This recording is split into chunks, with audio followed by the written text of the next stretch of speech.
99.9 Punk World Radio FM, Elite Wrestle Talk. This is episode 41, and we're joined by a legendary individual within the professional wrestling world. This man has been doing his thing for 50 plus years as a wrestling promoter. He's done it all. He has seen it all. We got Herb Simmons right here tonight. Herb, how are you doing all the way out there in Illinois?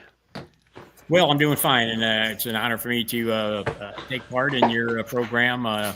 It's great to have programs like yours that's out there keeping the wrestling industry alive and well. Without individuals such as yourself and your programs, the business would be lost. Well, I got to say, first and foremost, thank you so much for the amazing compliment, but also thank you so much for reaching out to me to getting this set up. I will admit I was super surprised when you reached out, but I was also very excited to make this program happen, man, because the amount of knowledge you have within the professional wrestling world, the amount of things you've seen and you've done, it's an honor that you're even willing to actually give someone like myself a little bit of your time here tonight. So for that, thank you, Herb. Well, and I appreciate the kind words, and my wife always reminds me I'm never lost for words, especially when it comes to talking about my passion that I've had now I'm 72 years old, and I've been following wrestling ever since I was probably 7, 8 years old. And speaking of being a very young age, I want to kick things off taking you back to the young age of 16 years old, where you actually started working for Sam Munchnick, writing news and calling programs. I was wondering if you can actually tell us a bit more about your relationship with Sam. And of course, what was it like just securing that job with him at such a young age? Well, I need to set the record straight there. It wasn't myself that had the job. It was my best friend back then, a gentleman named Larry Matasek. We were friends, and Larry is the one who actually got the job. His first job was with Sam Munchnick, and I was kind of the tag-along. I was neither one of us had driver's license at that time, and his father, Edwin Matasek, would drive us to the office. And when Larry wanted me to go along, I wouldn't hesitate, because I was a kid at a candy shop getting to meet somebody of the stature of who I considered God of professional wrestling, Sam Munchnick. Larry went on, he worked for him, got his first paycheck from him for about $25, and he'd sweep up the floors to start with, empty the waste can, and answer the phone, and worked his way up, and calling in the results from the big shows in St. Louis at the Kiel Auditorium or at the Checker Dome, wherever we had them at. And I got to sit there, and him and I, on downtime, Sam always told us we could look through all the files and see, look at it and review anything you wanted. Nothing left the office. And he basically said, whatever you hear in this office, it stays in this office, because there's a lot of conversations that you'd sit there when you'd have people like Fritz von Erich in for a show, or Whipper Billy Watson, or Pat O'Connor, or Gene Kaniski, people like that. And, at a young age, you're sitting over there. These are the giants that you saw on television every week. And now you're sitting in a room where you're seeing the guy who puts all the stuff together and makes it happen, magic. And you're sitting there in awe over it. And that's what it was. I thought I was living in a fantasy world. And when you said a few moments ago, whatever happens in that office stays in that office, I know it's been 50 plus years, but is there one thing that you actually remember that you heard in that office where you were sitting there being like, oh my God, like, I can't believe this is happening, or anything that really surprised you that I guess you can kind of mention 50 plus years later? Well, and there was so much. Like I said, you walk into the office on a Thursday a lot of times, because they would have their shows a lot of times on Friday nights, and there would be Gene Kaniski, Big Thunder, sitting there in the office, or whoever that may be, the Fritz von Erichs of the world, or Johnny Valentine, and they would be going over the matches. And I'm in the process of trying to write a book myself. Everybody else seems to do that, and I never want to even partake that. But Larry Matasek, my friend that I was telling you about, had written several of them on wrestling, and big sellers, a book on wrestling at the Chase, and the tribute of Bruiser Brody with Bruiser Brody's wife, Barbara Goodish. So I'm doing that myself, and there's a lot of memories that I'm putting in there. But one of the classic ones that you would hear is there were so many of Sam was the peacekeeper, we called him. And when these different territories had disputes over the National Wrestling Alliance Championship, Sam was the guy who controlled that. And many a times you'd sit there and hear the other promoters from around the country have their idea of what they wanted to be done and who should be the champion. And then you'd have somebody else say, no, no, it's my turn. It's my territory's turn. And to sit there and to be able to hear Sam very methodically and professionally at times, more so professionally, but there was times that we didn't want to rouse Sam. And a couple of times things weren't going the way two promoters wanted him. Sam would have to get his feathers ruffled, and he would make the decision and remind them that this is what's best for the business, and in turn, it's best for the fans and best for the boys. So, specifically, those type of discussions would take place frequently. Because back in the day when you had 30 plus territory organizations out there, it was a handle to keep a hold of. I mean, each territory kept its own things in control other than that NWA title. And so, many times. And then when Larry's dad would pick us up and we'd drive home, we'd be sitting there telling his dad bits and pieces of it because we were sworn to basically secrecy to Sam that nothing would leave the office. But you know how a couple of young guys are going to be back then, and we didn't want to get ourselves in trouble with Sam Muchnick, I can tell you. He always told me, he said, you keep your ears open and your mouth shut, and you'll go a long way in this business. And this February will be my 53rd year of promoting the business. And so I've learned that, but then I had him and guys like Bruiser Brody tell me, don't let the talent take your kindness as weakness, because sometimes they have to know who the promoter is and who the worker is. And as we all know, you just mentioned Bruiser Brody. That was actually one of the questions I had on my list there tonight, is talking a little bit about Bruiser Brody, because unfortunately, a lot of wrestling fans this day and age, they might have heard the name Bruiser Brody, but they don't really know very much about the legend himself. So with that being said, I was wondering if you can just tell us a bit more about Bruiser Brody, and of course, what was he like just behind the scenes? Because I've heard some really great stories about Bruiser. I can tell you, Bruiser turned out to be my great friend. He was with us back in 1988, the weekend prior to his murder that took place in Puerto Rico, and he introduced me to so many other talents, workers in the business. The Abdullah the Butchers, who I mentioned off the air, that I just came back from helping him celebrate his 85th birthday down in Atlanta, Georgia. People like Jerry Blackwell, Crusher Jerry Blackwell from Stone Mountain, Georgia, Dick Murdoch, Killer Tim Brooks, Greg Valentine, Bruiser Brody kind of took me underneath his wing, kind of like what Sam Muchnick and Larry Matasek did. And my first encounter with Bruiser Brody was unsettling, because I had heard all of the horror stories from other people in and around the business about how he was hard to deal with.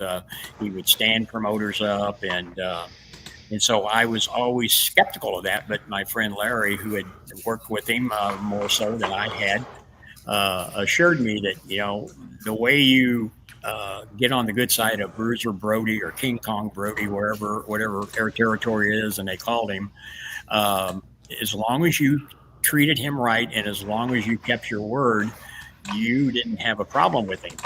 And so I learned that early on, and that stuck with us throughout. I first started working with him in the late 70s, and Abdullah and I just briefly was talking about that this last weekend, and he remembered, even with his health issues he's had, vividly the times that Frank would call and say, hey, we're going in for Big Boy Herb in Illinois or in St. Louis. And Frank Goodish would always make the arrangements. And then one time we were setting up a program, and Frank said, well, now it's time you have to make the arrangements with Abdullah. And I thought, what? Now I'm meeting another monster, but Frank was a gentle giant, unless you made him mad.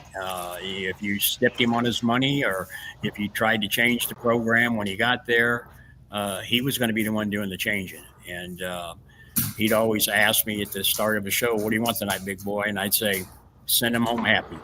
And I can tell you, not one show did he ever do for me that didn't happen. the fans loved him. And I always said that, some people called him Bruiser Brody, some people called him King Kong Brody, and I was one of the fortunate ones that got to call him my friend.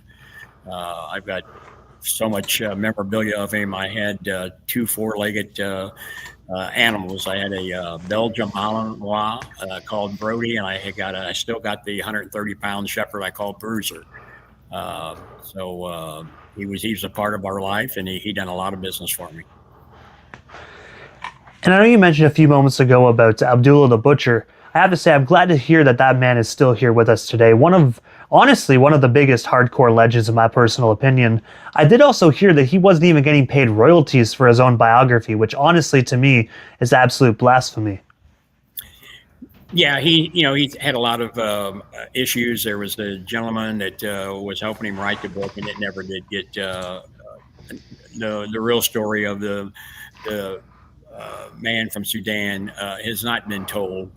He got ripped off by a gentleman who was trying to write a BS book, basically, and he was taking advantage of Abby. And I don't mind saying that because I got involved in that at the request of Abby, and I challenged the individual who was said to be the author of it.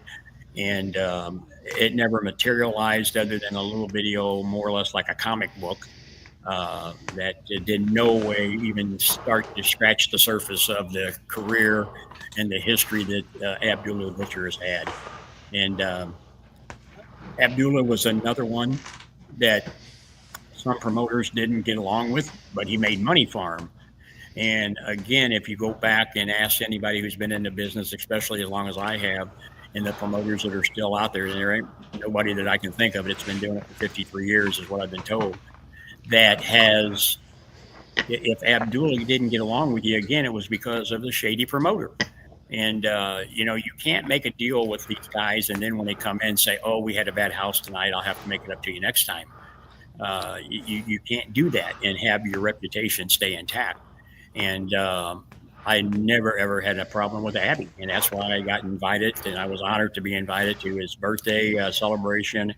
And he came in numerous times. I mean, as recently as the Fan Fest I do every year at the Bruiser Brody Memorial in St. Louis. Hopefully he'll be able to get healthy enough to come in this May when we do each year we do the Bruiser Brody Memorial. And I'd love to have him back with that one. But you guys like him and Brody they are people that I never had a problem with. And other promoters didn't either, but there was a few but those were the ones that shysted them. And I hope that his health is actually back to 100% as well, because I do know for a little while, as you mentioned, he was suffering a lot of health issues. So I really do hope he is back on his feet very, very soon. Yeah, we do too. He was in his wheelchair during like I said, I went down early Friday morning, about 1 o'clock. I got in Atlanta, Georgia, and got to spend time with several of my other good friends in the business, Tommy Wildfire Rich, Robert Gibson, one half of the Rock and Roll Express, Teddy Long, people like that that all had worked with Abby over the years. And Abby was there. He had a stroke recently and was in the hospital, and had him in the rehab center, and they got him home for this birthday party. And he was overwhelmed with the boys that was there and the stories that were told. And we're all hoping and praying that his health, he kicks out of this and he can get back out there. He says he wants to have one more match, and he wants that match to be with me. I'm not a worker though, but it's a standing joke to him, and I've always had. Well, maybe you guys can share the ring and do a promo or something, but I don't know. I mean, I think the match thing might not work out very well. I mean, Herb, you're a phenomenal promoter, but I think Abdullah, he's still one tough SOB, so might be a quick match. That's what I told the guys down there. I told Tommy Wildfire Rich and Robert Gibson and them, I said, you guys would have to be in my corner because I'm not getting in there against Abby. And I told Abby, if you do, you got to leave the park at home. Use the park to eat. Especially when it comes to Tommy Rich as well, man.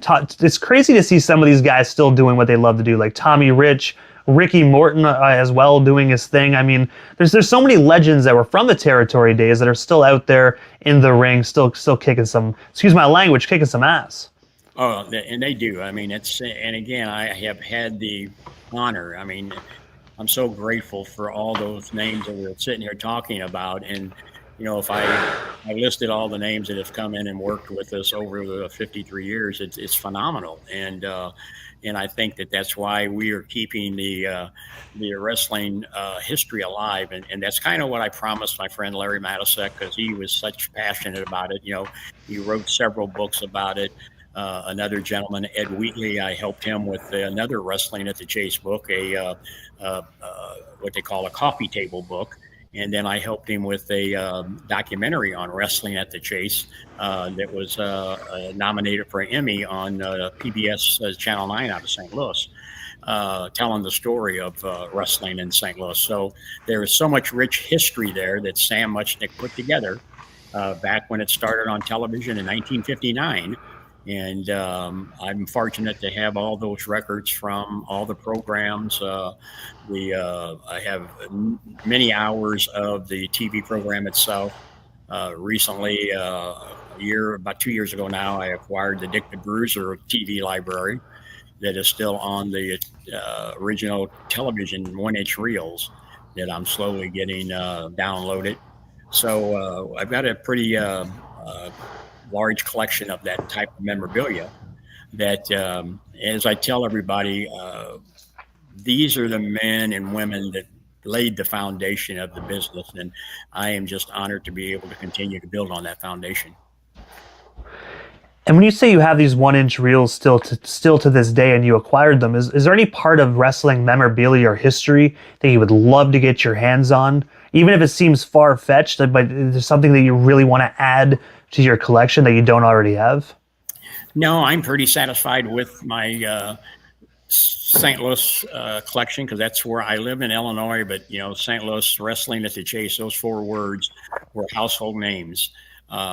Even before 1959, wrestling. I got programs that date back. The oldest one I got is 1934 from St. Louis. But the heydays of for myself was from when it first started on television in 1959. The first play-by-play announcer for that program was a gentleman, I don't know if you've heard the name, Joe Garagiola. I've heard of him, yeah. Yeah, played for the St. Louis baseball Cardinals, and then went on to host the Today Show in New York. And then his brother came along and became the ring announcer for Wrestling at the Chase underneath my friend Larry Matasek. And, of course, Larry Matasek worked his way up to be the ring announcer for a short time before Mickey did. And then Larry went on to be the play-by-play announcer. So I've got those tapes from about 1962 to 1983. And now with the Dick the Bruiser's library, I mean, I'm satisfied with that, because that was my heyday. That was my years of really enjoying and becoming that fan like we all were when we first turned on that little black and white TV 12-inch and with a rabbit ears on it. And it's really and then I've got, like I said, the photos and memorabilia, autographs, pictures that I make the joke that when I pass away, my wife will probably have the biggest bonfire anybody's ever seen. But it's been a great ride, and I've met so many of these greats, Andre the Giant, any of them. There's not too many names that you can mention during that era that I haven't had the pleasure of working with. Well, hopefully instead of a bonfire there, Herb, your wife decides to, hopefully you leave on a good note, and maybe she'll box them all up and send them to a sports history museum. Hopefully she sees this interview and realizes, man, maybe I should send him to a museum and not into the flames. Oh, she's sitting here listening to me right now. She was at TV taping today, and I told her, I got to get home. I got a podcast interview I got to do tonight. So yeah, she came in and helped me get set up on the computer. I tell everybody she's a real spark behind the knock of Southern Illinois Championship Wrestling. Well, thank you so much, Miss Simmons, for making this happen. I appreciate it. Yeah. So. Yeah. But also as well, speaking of, your promotion as well, because you've done a lot of great things for other people, but the one thing you do on your own is actually running a promotion since the 1970s, which is actually SICW, Southern Illinois Championship Wrestling. I was wondering if you can just take us back all the way to the early 1970s and just tell us a bit more about what made you decide to go into business legitimately for yourself and start one of the biggest and best independent wrestling promotions out there in Illinois. Well, and that's the simplest question that I get asked all the time when I do these interviews is I got involved in this business probably the same as you did as a wrestling fan. We all follow our dreams, try to, and some of us catch them and some of us don't. And when I tell you I was one of those young men that had a passion, my mother and I started off at a real young age wrestling at the Chase. Before some people even remembered it being on a Wednesday night in St. Louis. And, I was involved with my first show in Malden, Missouri back in 1973. And it just kind of blossomed from there. Like I said, my real, I guess you may say the gusto that got me so involved was when I met Larry Matasek. We became great friends. We shared law enforcement careers, basically. And then when he introduced me to, like I said, Sam Muchnick, then I never wanted to be a worker, a wrestler. I thought, man, these guys are getting beat up, they're getting bruised, they're getting busted open, or they're getting injured. I don't want that, but I want to know the integral parts behind that curtain. Kind of like the Wizard of Oz. I wanted to know how it works, how it gets put together, and so that one of the greatest days of my life is when I got invited to go eat dinner with Sam Muchnick, which I didn't even know I was going to do that. Larry said, "Come on, we're going to go out to the racetrack tonight," and when we walked into the restaurant, there sent Sam Muchnick, and that was the start of Herb Simmons really starting to feel that, hey, this is something I really want to do. And with the tutelage of Sam and Larry, and like I said, Bruiser Brody, and then introducing me to all these other great workers in the business, and everybody gave me just a little bit. I was the biggest sponge that you would ever see. I soaked it all up. And then I rang it out, and I kept what made the most sense to me. I'd go back and say, well, Larry, Murdoch told me this about how to do this, or Jerry Blackwell suggested this, and then we'd go and sit and with Sam when we knew he wasn't busy, and I would say, hey, what about this situation if this was to work, or if you wanted to build this type of angle? And Sam would say, don't listen to that. This is the way you want to do it. Or yes, those guys are experts at it. They know what they're talking about. I'd take and soak that back up into that sponge. So I had so many of those people to draw that knowledge from. I am so thankful for meeting Sam, of course, my friend Larry, and Bruiser Brody, all those guys. There's not a one of them out there. I mean, in 53 years, I've only had 3 guys that stood me up. And 2 of them, I don't know why. One of them was J.J. Dillon, who it wasn't his fault. Mother Nature got him stranded in Chicago in a snowstorm. But J.J. to this day, we were great friends. And but for only to have 3 no shows in 53 years now is unheard of.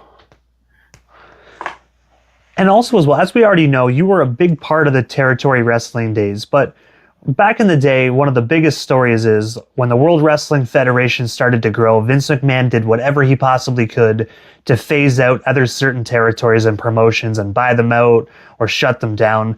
With that being said, did you ever have a run-in with Vince McMahon Jr. in the 70s or early 80s? Yes. Well, I don't want to call it a run-in. I call it he tried to come in after Sam Muchnick retired, and would have been early 80s, 82, when his last show was at the Kill Auditorium. We had a big fanfare for him. But shortly after that, I was running then at a building where I still run to this day, the Belle Claire Fairgrounds in Belleville, Illinois. In fact, we were just there Saturday night with a great crowd. And um, Howard Finkel, that's his name, I'm sure you probably heard of from the WWF days, WWE. Great guy. He was announcer. Um, Vince had come in and took over. Let me back up. Larry Matasek, after Sam retired, Larry Matasek started his own promotion for about roughly a year and a half. And he was trying to fight Vince before he went to work for Vince McMahon. And he got Vince come in and bought the television out from underneath him. And so Larry switched over to KD&L's Channel 30 out of St. Louis, which was another independent channel that didn't have the horsepower that KPLR TV Channel 11 had. And Vince always said he'd either control everything or he'd turn it all into a circus. And he pretty well did that with the people like Doink the Clown, Insane Posse, all great workers. But that's what Vince said he'd do. I'll either own and control everything or else it'd be a circus. So we know what's happened there. But the building that I was running in, and Larry was helping me behind the scenes, Howard Finkel continued to call the building manager saying that they needed a place to do television tapings, and that the building that I was in then was going to be suitable. They were going to bring in bleachers, and they were going to do this. They actually flew and landed a helicopter on that parking lot of the fairgrounds and brought in a suitcase full of money to the gentleman who was the building manager at that time, a guy named Glenn Decker, which ended up, a lot of people didn't know at the time, was relation to Larry Matasek. And Glenn told him, said, look, we've already got wrestling here. And they said, yeah, but we can bring in so-and-so, and we can bring in this, and we can bring in Hulk Hogan, and the blah, blah, blah.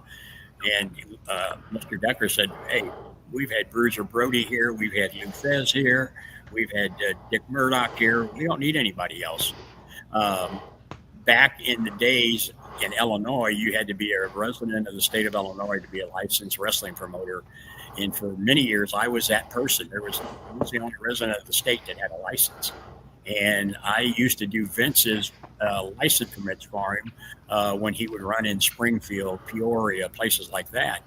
I tell people if I'd have known back then what I know now, I'd have maybe charged him a little bit more. But I never had a run-in with him.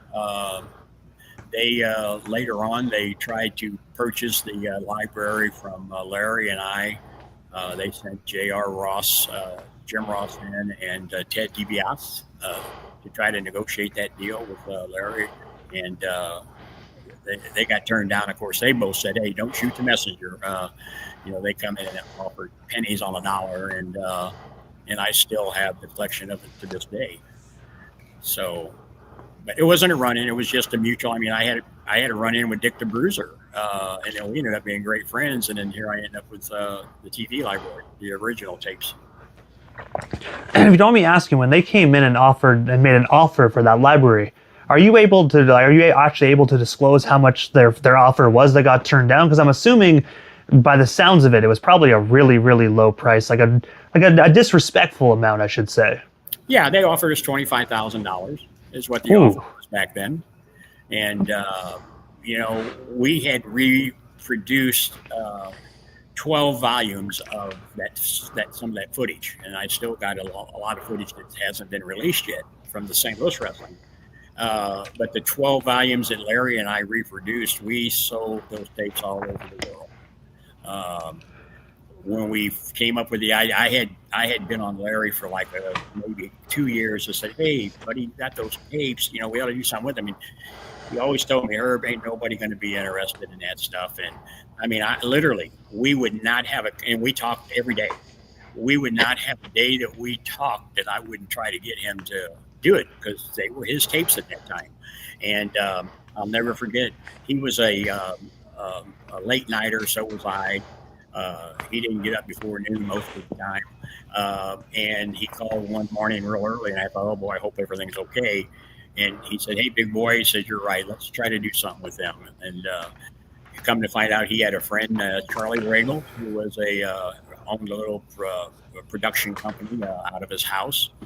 And I'll never forget the first time we went over there, and named Charlie Regal, and He said, "How old is the oldest tape you got?" Well, at that time, it was 1962. And he said, "Oh my God, it's probably going to be sawdust when I put it in my machine." And he opened it up and put it in his player. And, it's an old black and white footage. Pat O'Connor was on it, Johnny Valentine, Lorenzo Parenti, probably names that you haven't heard of, but they were big names back in the day, and they were in St. Louis. And so that kind of started the ball. The first three tapes that we put out, we actually had a guy before him named Scott Cooper that put them on VHS. And to show you how dumb Larry and I was, after Scott got a divorce and had to quit doing it, we met up with Charlie Regal. And Charlie says, "Why haven't you guys put these on DVDs?" And Larry looked at me, and I looked at him, and we said, "What the hell is a DVD?" And we had no idea. And Charlie reached in his drawer and pulled us out this flat thing, and he said, "This is what you should be putting them on," because we were putting 2 hours on a VHS tape. And back then, they were selling for $34.95 an episode. And that was back in the day. And, people wanted it. People were craving to see that old St. Louis wrestling footage. And so we ended up producing 12 volumes, and then we were working on volume 13 when Larry passed away a few years back. I still have volume 13 that we were working on, and him and I were such friends. I just haven't been able to continue that project. It's just like he was writing another book, the difference between Sam Muchnick and Vince McMahon. I've got the hard copy of that. I've read it, and his wife had, and it's another one of those projects that every time I look at it, it's tough because I think of him every day. I wish he was sitting here seeing what I continue. And also, jumping ahead to this year in 2026, on May 8th, that it's set in stone for the SICW Fan Fest and, of course, the Bruiser Brody Memorial. I was wondering if you can actually tell us a bit more about this event that you currently got locked in stone, and, of course, where can we snag ourselves some tickets if they are indeed available right now? Yeah, tickets are available. This all came about within the last 7 days. In fact, when I said I was down in Atlanta, Georgia, this past Thursday, Friday, I was on the phone making the arrangements, and this is our 4th year of doing the SICW Fan Fest, the Bruiser Brody Memorial we've been doing for a long time. And the Bruiser Brody Memorial is something that I promised Bruiser Brody's wife, widow, that I would continue to do as long as I'm still here on Earth, because that's how much Frank meant to me and to SICW. So every year we have this Bruiser Brody Memorial, and it's a match, an event. Main event is a Bruiser Brody Memorial, and then gets a big, beautiful trophy cup, and Mrs. Goody always comes in and presents the winner of the big, beautiful trophy cup and gets involved in the match, kind of like her husband was known to do, But so 4 years ago, they'd been doing these fan fests and Comic Cons all over the country, around the world even. And but nobody had ever done one per se in St. Louis to this magnitude. And so I bit the bullet, and we did FanFest 1, and it was great. FanFest 2, yeah, a lot of headaches because I've had 50 to 60 legends to come in on each of these so far, and so after FanFest 3, I said, no, it's a lot of work. Last year we had it in May. It's always May because it coincides with the Wrestling at the Chase anniversary, when it started in St. Louis on television in 1959, May 19th, in fact. So I've always kept that there. So we call it the Bruiser Brody Wrestling at the Chase Tribute Memorial, whatever you want to phrase it as. And then each year I've added to it. But after last year, the night of the event, it's a two-day event, basically a day and a half, a Friday and a Saturday. A tornado came through St. Louis. We were at the Hilton Hotel at the St. Louis Airport, And that kind of put a real big damper on people's travel. The airlines were shut down. They couldn't get in. Kevin Von Erich was scheduled to be there. He got stranded in Arizona. And so I thought, I don't know if this is all worth it. Well, then right after that, we went ahead with the show. The people who could make it in did it. We had a great time, great show. Abdullah the Butcher was there, and Jimmy Hart, Mouth of the South, Teddy Long, Mac Davis, Jerry the King Lawler, anybody you can think of was there basically. And so after that, I thought, well, that's it. 3 of them is enough. We had 38 states represented and 3 countries where people came from. And so within the last 7 days, I mean, people's been bugging me since last May even. And I said, well, I'm looking at it, and if I can make it happen, I'll make it happen. If not, then, I mean, wrestling fans are the greatest fans. I don't care what entertainment it is. Wrestling fans are the best. And so I get emails, I get text messages, I get phone calls. Hey, we're getting our plans, our calendar. We want to know if you're going to do it. We don't want to miss out. So within the last 7 days, I found a new location over in Illinois, in Fairview Heights, Illinois. It's at the Radisson Hotel and Conference Center. They made me an offer to bring it there. In about 24 hours, I signed the contract, and while I was on the way going to Abby's birthday party, I'm on the phone making calls, telling the people who'd been bugging me, yes, it's on. And then so far, May 8th, Mick Foley, I'm sure you've heard that name. Mick Foley will be there doing his one-man comedy show that he does. And the lovely Barbara Goodish is already confirmed again this year. She'll be there. And just tonight, I announced D'Lo Brown will be joining us also. And there's I've already got about another 10 names that I'll be releasing periodically over the next few weeks. And the tickets went on sale this morning, and the phones are lit up. And so we'll see. We're kind of behind the ball here as far as promoting it. Normally, we do it 7, 8, 9 months out, but now here we are in January, and this event's going to be May 8th and 9th. Well, it definitely sounds like it's coming together nicely. I mean, you got Mick Foley, you got D'Lo Brown.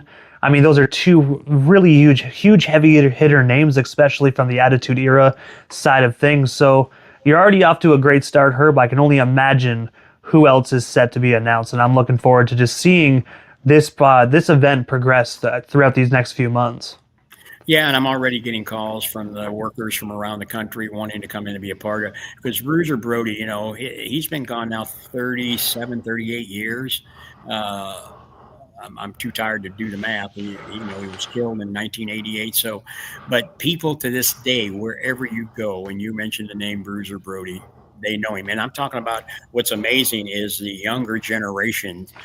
Barbara Goodish, when she comes in and she has these fans come up and tell them how they went on YouTube and the social media and reviewed and they, people come in. My son has Bruiser Brody all over tattooed over his arm. Another gentleman, one of the wrestlers that worked for me, his whole back is a picture of Bruiser Brody. I mean, the man, when you talk about a legend, Bruiser Brody was the man. And he will be remembered forever. And Herb, I have to ask, man, what is next for yourself and, of course, SICW? I know May 8th and 9th you have a phenomenal 2-day event, Fan Fest, and the Bruiser Brody Memorial. But aside from that, can you tell us a bit more about what else is to come for yourself and your amazing wrestling promotion this year in 2026? Well, as I told the folks at the great crowd last night at the Belclair Fairgrounds, which, like I said, I've been running shows there since back in the late 70s. We took a little time off from there, but we do a lot of nonprofit organizational work, helping police departments, fire departments, park districts. Last night's show was for the county's animal service department. I was so fortunate 3 years ago to tie up with NASCAR. And so we've already got 3 shows booked this year for NASCAR, the NHRA races out at the Worldwide Technology Raceway here in Madison, Illinois. and their representatives were at our show last night. The track owner, Curtis Francois, a great man, and plus he's a wrestling fan from back in the day. Chris Blair, his general manager, was there with us last night. So I told him I wish I'd have met them about 20 years ago, because last year at the one show, they had 80,000 fans there. There is such a crossover of racing fans and wrestling fans. And Curtis, the owner of the track, had the vision to put that together. So we tried it and it worked. And I mean, to stand out there in front of a crowd like that, this last year, Bill Murray, the actor, and his band played. They actually opened up for the wrestling show. They had them on stage, and after their performance, people all just turned around, and there the wrestling ring was set up on the midway, and great time. But we've probably got another 30, probably 40 shows that will be booked throughout 2026. Last year was a banner year for these police departments, and these are organizations that we've been back to now for 10, 15 years every year. So I judge what we're doing right by repeat business. And COVID changed the landscape of our world, and organizations weren't able to do any fundraisers. Money is tight for everybody. And so my wife and I, anytime we can help out, do that. Just like I said, we helped raise money for the dogs and the cats last night. Everybody loves dogs and cats and their animals. So it's a worthy cause. I've got a big show coming up, like I said, with the racetrack.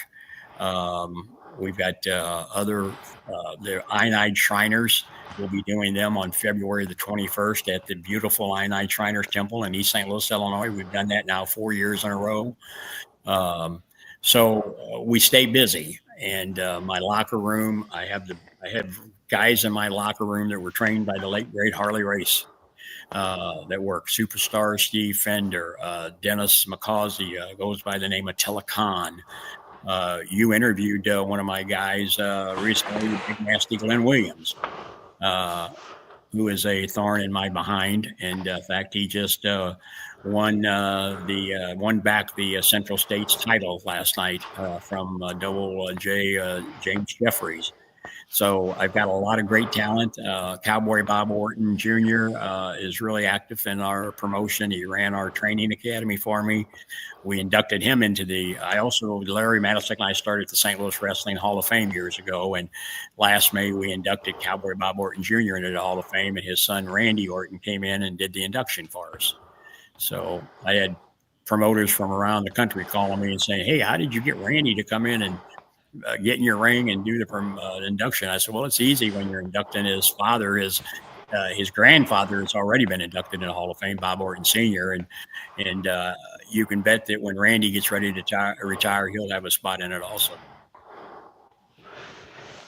And with all that being said, Herb, obviously I know how to follow, your amazing wrestling promotion across social media and yourself. But for the fans up here in Canada that might not have heard of the Southern Illinois Championship Wrestling, can you tell us a bit more about how we could follow you and stay updated on everything you guys currently got going on? Because I know one thing, wrestling fans will travel for the right event. I've already had people today from Canada call and purchase tickets for FanFest. They've been to all four. This will be their fourth year they've been there. There's a pretty good contingency that comes from Canada. Bob Johnson, a good friend of ours, I was just with him in Atlanta. The Hart family, Ross Hart, was with us there. They've been in, I think, 2 or 3 of the years so far. Alan Johnson, another family name that comes from Canada. There's a good contingency that comes from Canada. And but the easiest way, SICW.org, is the best way, or myself on Facebook. They got me on TikTok, but I'm real active on Facebook. That's I've always joked that as long as it's free, I'm going to use it until the wheels run off of it. I'm as you can tell, I'm easy to talk to when it comes to wrestling. I love talking to people who've got just as much knowledge as I do about it. I have people of all ages at our show last night, I got kids coming up wanting my autograph. And, I'm the promoter. I'm not the guy out there taking the bumps and the bruises, But but it's I've been around a long time doing it, and I stay active on social media. And I think that's where people always say that, there's got to be a captain of the ship. And I like to think of it as teamwork.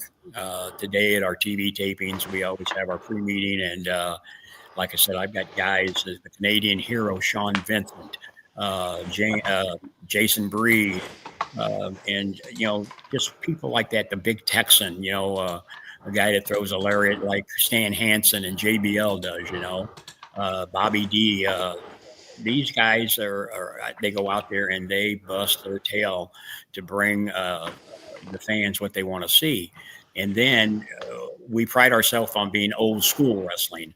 And, we have the storylines, and we had one storyline that lasted 8 months that come down and ended up involving Haku. I'm sure you've heard of Haku Ming, the Barbarian, and Telecan, who was trained by Harley Race against 3 of my former champions, Ron Powers, Danny Boy, and the Night Train Gary Jackson, who got that name Night Train from the late Bruiser Brody.